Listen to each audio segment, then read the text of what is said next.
ഒരു കുഞ്ഞിക്കാലിനു വേണ്ടി കാത്തിരിക്കുന്ന ഒത്തിരി ദമ്പതിമാർക്കിടയിലേക്കാണ് സ്വന്തം ജന്മം നൽകിയ കുഞ്ഞിനെ ആറ്റിലേക്കും കിണറ്റിലേക്കും വലിച്ചെറിയുന്ന ആൾക്കാരുടെ എണ്ണം കൂടി വരുന്ന അവസ്ഥയുണ്ടാകുന്നത്. ഒന്ന് ഓർത്തു നോക്കൂ.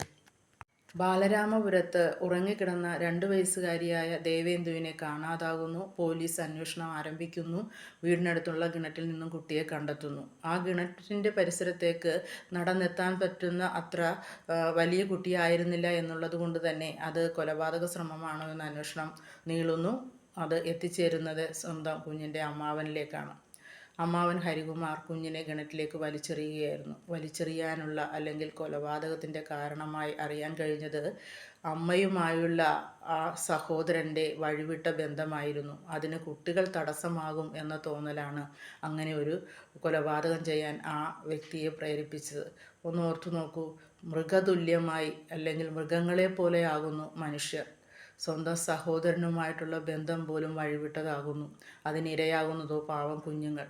ഇത്തരമൊരു സാഹചര്യം ഇപ്പോൾ ഒരിടത്ത് മാത്രമല്ല. ഇതിനു മുമ്പ് 14 വയസ്സുള്ള സഹോദരനിൽ നിന്ന് 16 വയസ്സുള്ള സഹോദരി ഗർഭിണിയായി പ്രസവിച്ച കാര്യം നമ്മൾ വാർത്തകളിൽ കണ്ടു. എന്താണ് നമ്മുടെ ഈ കേരളത്തിന് സംഭവിച്ചുകൊണ്ടിരിക്കുന്നത്?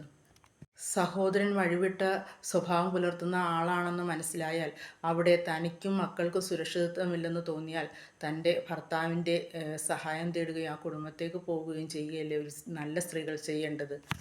ഭർത്താവിൻ്റെ മാതാപിതാക്കളെ പോലും അവരുടെ മകൻ്റെ കുഞ്ഞിനെ കാണാൻ ഈ ശ്രീതു എന്ന് പറയുന്ന ഈ കുട്ടിയുടെ അമ്മ അനുവദിച്ചിരുന്നില്ല എന്നാണ് ആ കുട്ടിയുടെ അച്ഛൻ പറയുകയുണ്ടായത്.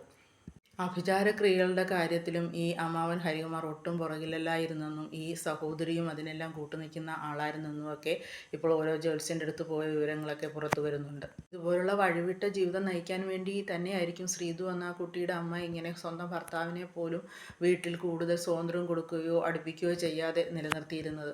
ആ പിഞ്ചുകുഞ്ഞിൻ്റെ മരണത്തിന് അമ്മാവൻ മാത്രമാണോ കാരണക്കാരൻ?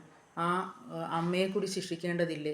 സ്വന്തം മക്കളെയും തന്നെയും സംരക്ഷിക്കുവാൻ ഭർതൃഗൃഹത്തിൽ അഭയം തേടാതെ സ്വന്തം കുഞ്ഞിനെ മൃഗീയമായി കൊല ചെയ്യാനുള്ളൊരു സാഹചര്യം ഒരുക്കിയ ആ സ്ത്രീയും കുറ്റക്കാരിയല്ലേ?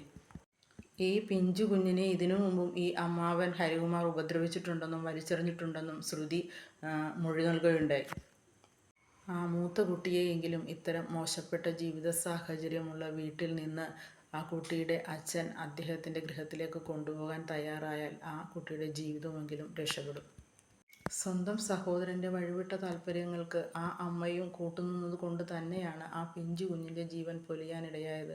അതുകൊണ്ട് തന്നെ നിയമത്തിൻ്റെ ശിക്ഷാപരിധിയിൽ ആ അമ്മയെയും തീർച്ചയായും ഉൾപ്പെടുത്തണം.